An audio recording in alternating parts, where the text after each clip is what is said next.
How's it going, everybody? So you're here for that classic 3:30 tour. You have those whitewater IPA tickets. You did not buy them online. This is the basic tour. Come to the front with me.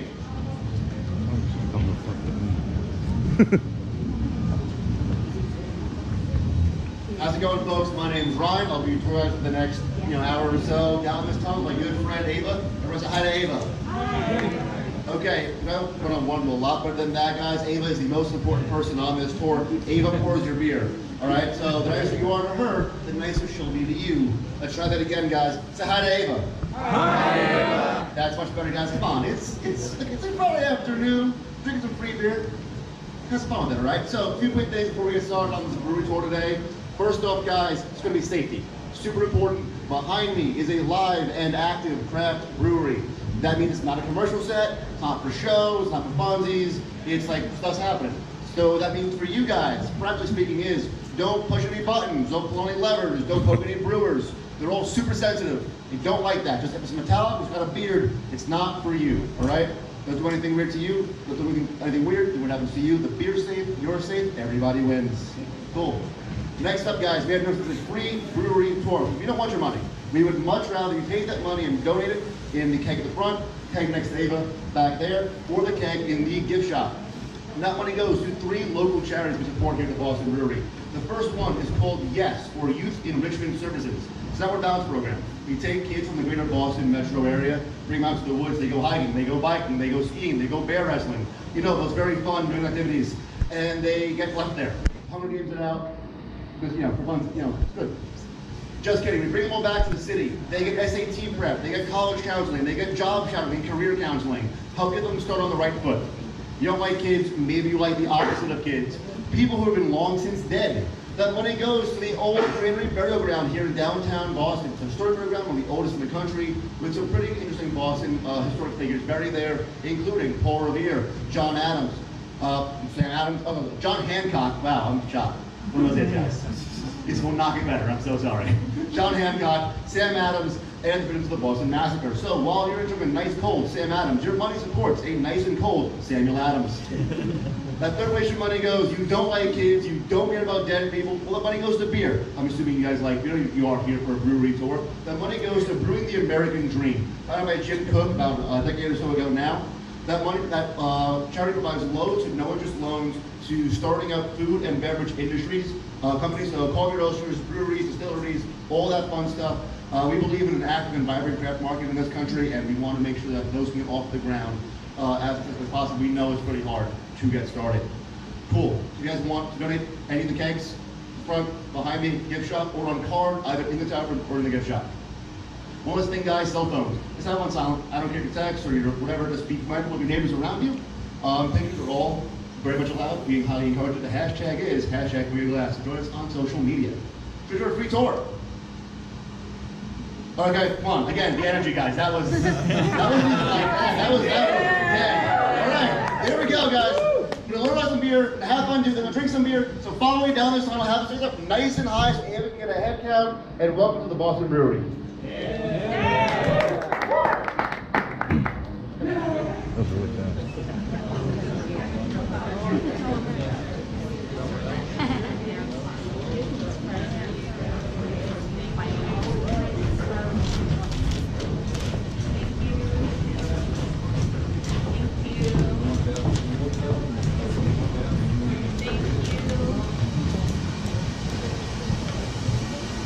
Already cool.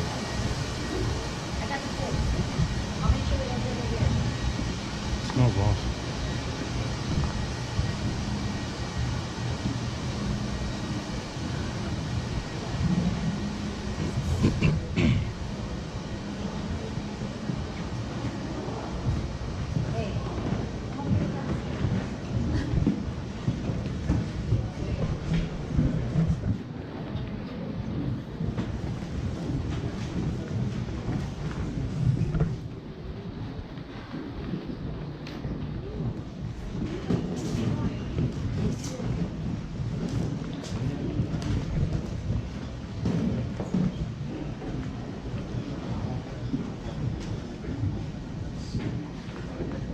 Come on, guys. Scooch on. I've got plenty of space. Well, you're here together, anyway. Might as well make new friends now, right? Yeah. Get out of the way. All right, folks, this is the ingredients room here in the Boston Brewery. We're going to run through this really quickly, what goes into beer. So, by German purity law, called Reinheitsgebot, that's back in 1516, a law that we are licensed under to sell beer in Germany. By the way, one of the first American breweries to do so back in the mid-80s. Beer can have 4 ingredients. It can have malted barley, it can have water, it can have hops, and it can have yeast. That law is so old, back when it was passed, we didn't know yeast existed. It was just kind of, you put beer in a cave somewhere, and then you waited, and magically it changed. So it's a pretty old school view of beer making. We do change it up nowadays. We'll have beers, we have lemon peel from Israel, or we'll add drinks of paradise, all sorts of fun things. We have an oyster stout right now, there's oysters in it. But those 4 basic ingredients are in all of our beers, and it makes Boston Lager approved the beer to be sold in Germany. Look at those ingredients. First one up, we got malt, right? Malt is the backbone of our beer, so it gives beer its alcohol from the sugar. It's what gives beer its mouthfeel, gives beer its color, and it makes beer sweet. First up, it's about caramel 60 malt, right? So we have that malted barley, we're gonna roast it a little bit. Just a little bit. We get caramel 60 malt, 10% of Boston Lager. This is what makes Boston Lager that like rich amber color and gives it that like caramelly, toffee flavor. So I'm pass this around, guys. This is the stack portion of the tour. If you're gonna have a handful, maybe skip lunch, you know. These kind of like grape nuts, because they are grape nuts. That's what they use in that tier. So I'm gonna pass this around, guys. It's really done, leave on the floor. I'll plenty of it. You know, go.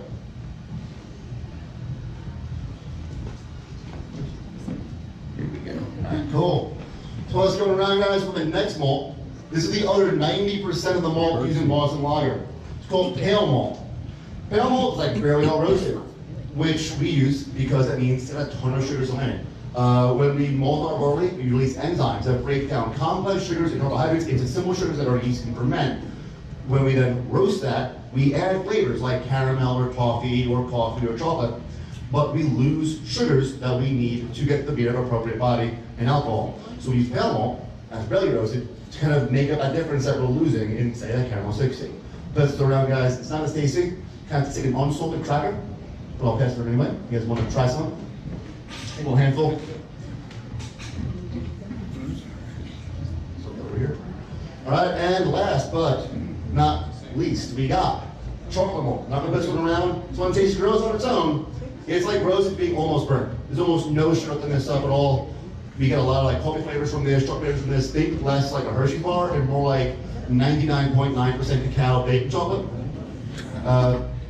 Common misconception about dark beers, that dark beer inherently is going to have like really high alcohol by volume, high calories, and like a really big body. It's not the case. Darker malts have less sugar, and therefore if you use the same amount of malt, you're going to have a lighter body beer. In our full variety pack, you have black lager and Boston Lager. Black lager is lighter in body, lower in calories, lower in alcohol than Boston Lager, because they have a similar amount of malt in both of them, but one has this caramel 60, other's got a black malt in there. This has less sugar than that does, so it has a lighter body. There's less sugar to ferment in there. And as we know, because we're on ground, we're done with those. Just don't spike them, because they are glass. But, you know, nice and nice. All right, if malt is the backbone of our beer, our next ingredient is the soul of our beer. It's hops, right? Our brewers and Jim Cook travel literally the world every year, going to hop harvest to appraise that year's crop. This is not to snack on, by the way. You can. This doesn't taste very good. Just a heads up before anybody eats it. First due date. But take a handful. Take a handful, guys. We're going to do a hops appraisal, like our brewers do. And do that because, like most agricultural products, crops are different from year to year and from place to place. So don't pass that around. Yeah. Place to place. These hops specifically are from Germany. These are northern brewer hops. They are closely related to, but are not quite, the Tettnanger and Hausauer that we use in our Boston Lager. So guys, everybody who wants a handful, it's a handful. Just take your hands, clap them together, roll them together, just roll them together. It's real strong. Right? Keep messing around, guys. Able to make a mess on the floor, it's fine. Then once you got it all out, just clap it out, just clap your hands together. Once you're done, then smell your hands.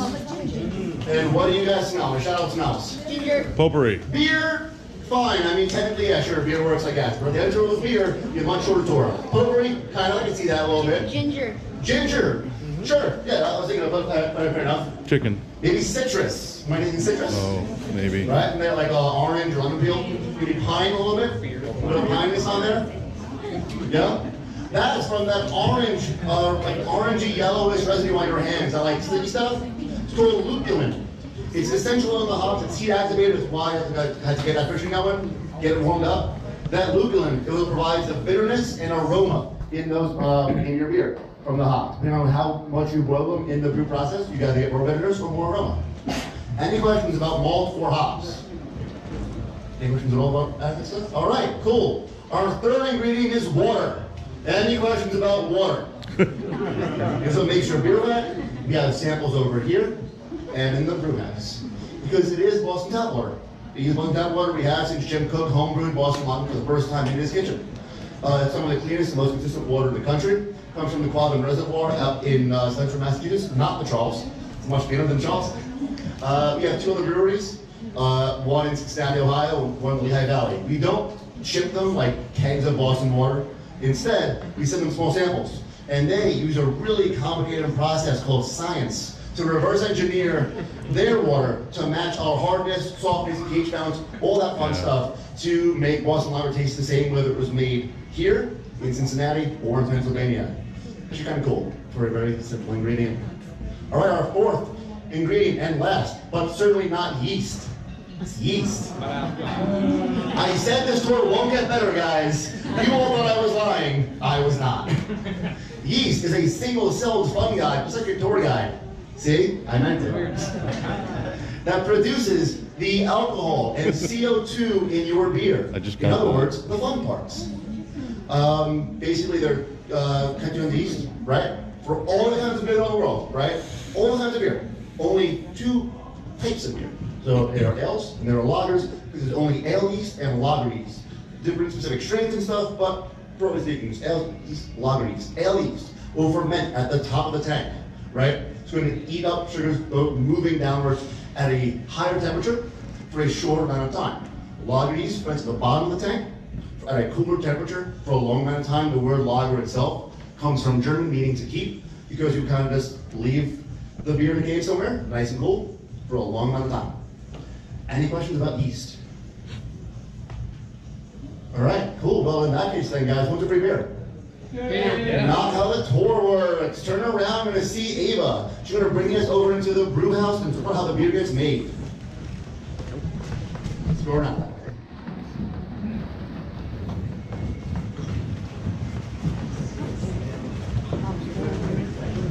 Oh, this little one metal thing. I don't know.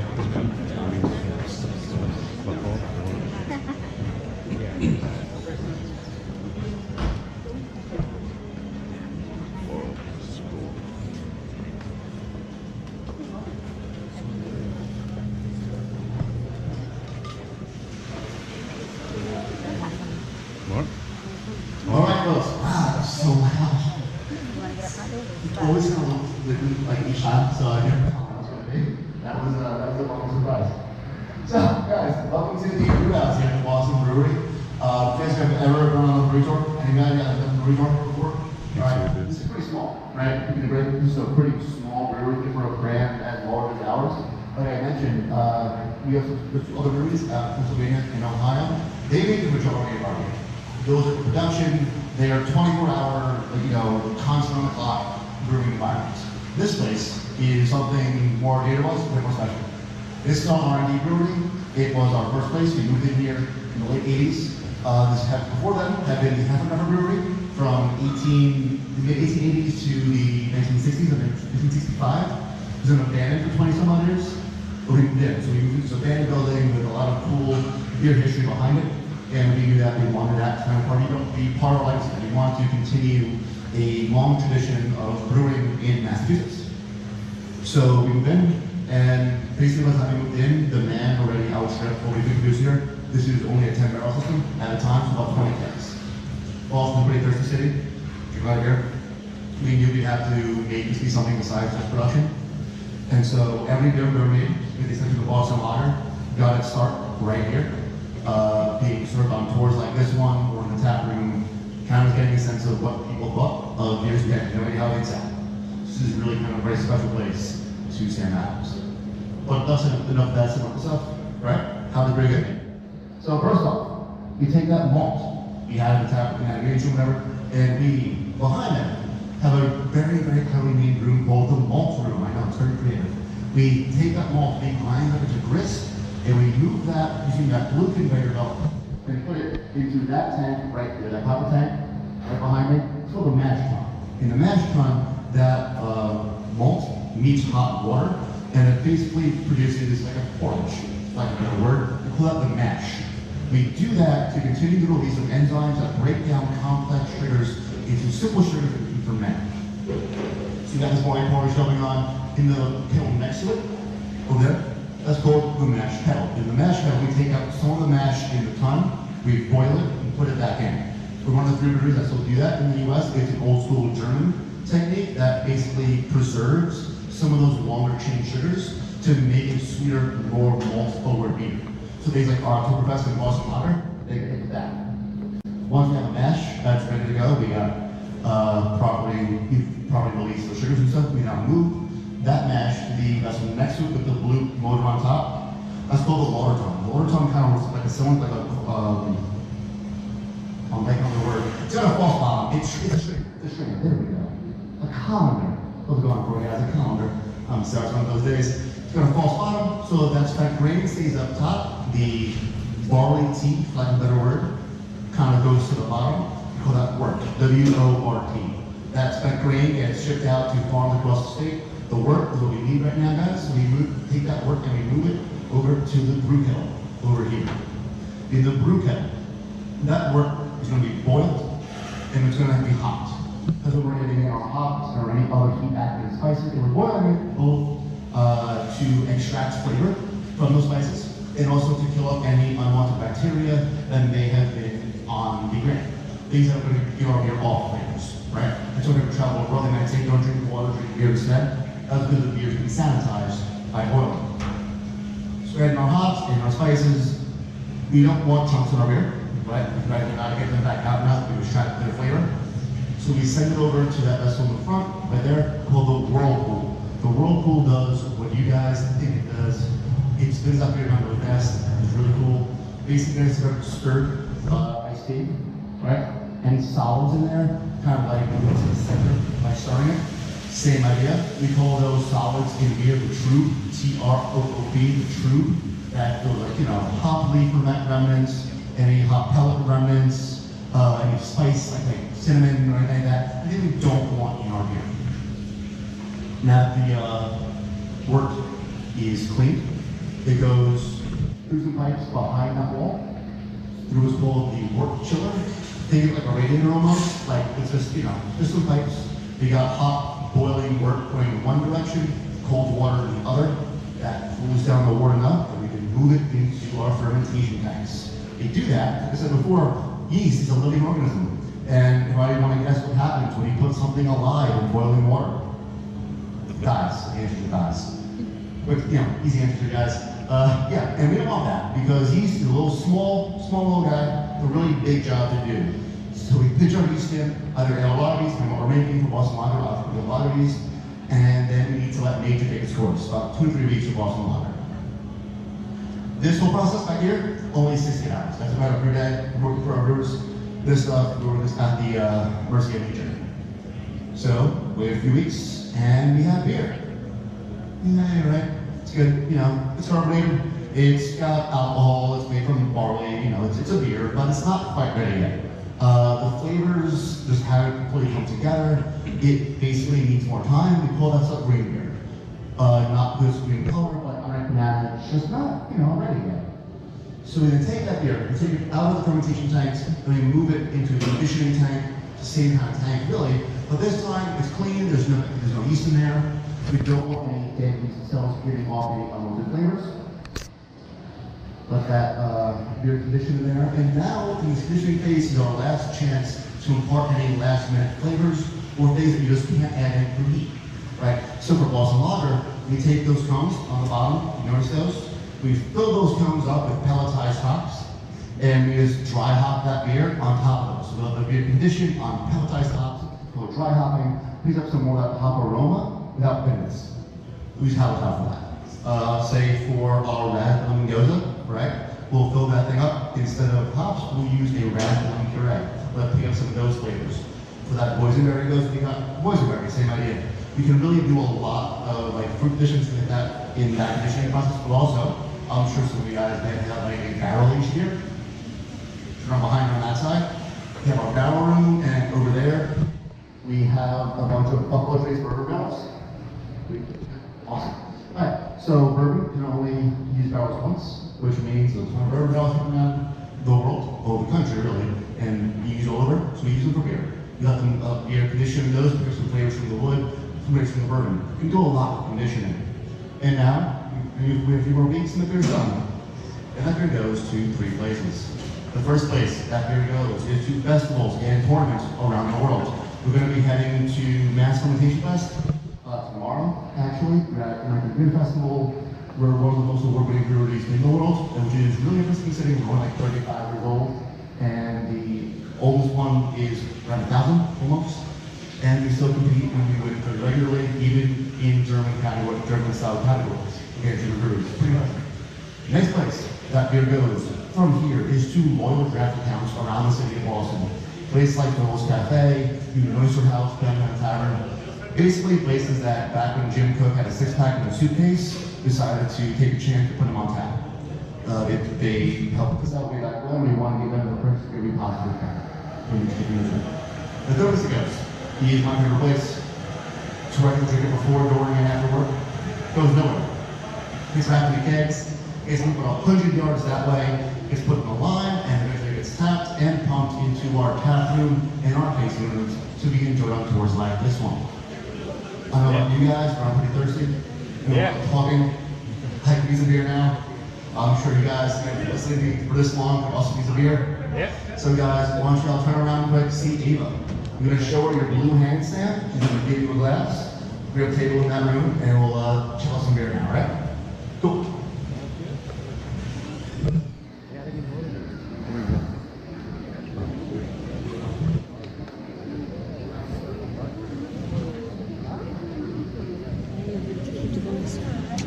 Oh, that'd be cool.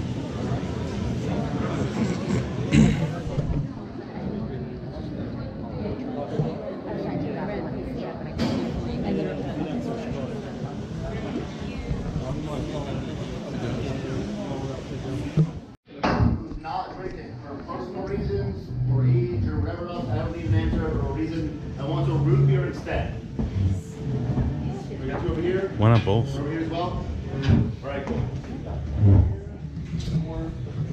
Alright, I might need Ava to grab some in a second. I think she said she's going to grab it. She thinks she is, yeah.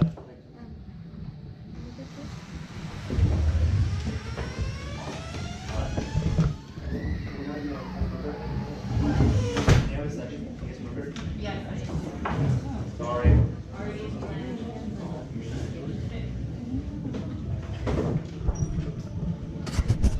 Category we now lovingly call sessionable craft or crushable craft.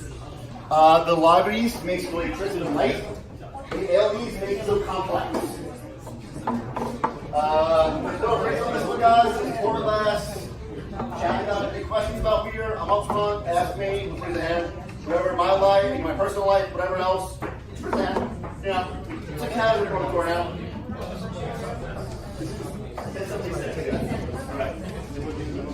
Ace Stein, 21-ounce beer for $16. It's a little promo. It's a fun little Stein. I think it's dated. It's not dated. Just traditional German drinking Stein for a very traditional German style of beer. But more importantly, this glass, right? Anybody have this one? Anybody have this? Anybody legally own this? I don't mean like you stole from a Chili's. This is the most commonly stolen glass in America. A lot of people have these at home with an apple on the back or a chili pepper.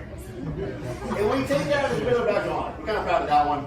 It means that Jim designed a good glass, right? Cool story behind it. So Jim Cook, our founder, right over there, he's not dead. I don't know why every photo we have of him just looks like in memoriam. He was here like last week. He's like not dead at all. He's like fine. So I was always wear that though. That is actually what he only wears. I think he only owns denim shirts and khakis. Like a cartoon character. It's not a joke. That's just true. So anyways, Jim was doing what he calls research. What I and most reasonable people would call binge drinking in Europe. He's in Belgium. He goes to a bar, he orders a beer, and the guy's like, sorry, I can't serve you that. And then he orders another beer in the same style. Oh, I can't answer that either. Why not? He's like, well, we have the beers. We're just like out of the glassware for that beer. For our international guests, that may make sense to you. To Americans, that's a crazy concept. And it's an insane person thing. Our beer all comes in the same shaker pint glass. We're fine with that, you know, and that's when we're being classy. You know what I mean? Otherwise, it's a solo cup. It's a beer bong, a regular bong. I had one guy yell, a sponge, and he scared me, so never asked about that. He wins, that's fine, yeah, you're nuts.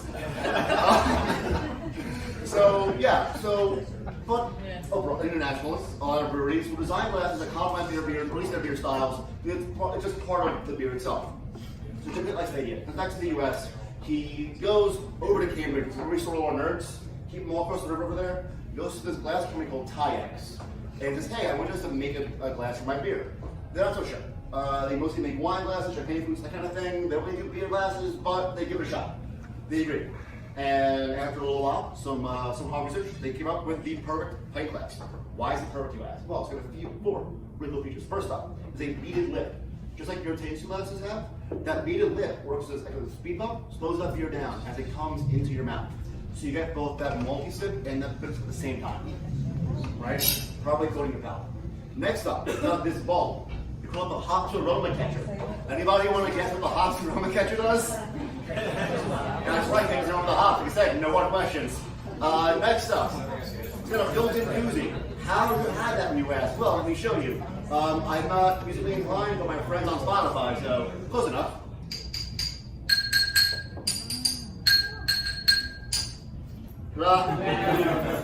That happens because the glass on the bottom is twice as thick as the glass up top. So I can gingerly yet masculinely hold my glass without the heat transferring from my hand to my lips. It's so cold when I work. I think a built-in koozie. And finally, sir, what's your name?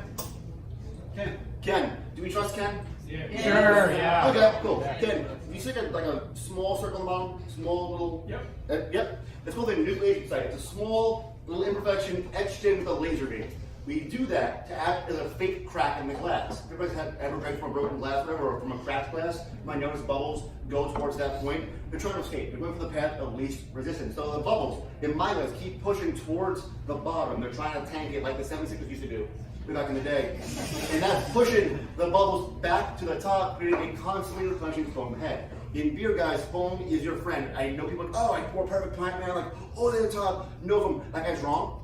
He's a bad friend. It wasn't him. You want some foam on your beer. Your beer should always come to you like 2 fingers of foam on top because that foam does 2 important things. It keeps out oxygen, which makes your beer taste bad, and it keeps aroma in so you can probably taste the full spectrum of that beer. And that all comes together in one fluid motion. Let me show you guys. If you're a lefty, extra step, it still works. In a moment first, we do the poke. I'm allowed to, it's time. And then again, miss the right hand one. Thank you. Guys, ambidextrous glassware. It's the way of the future, I promise.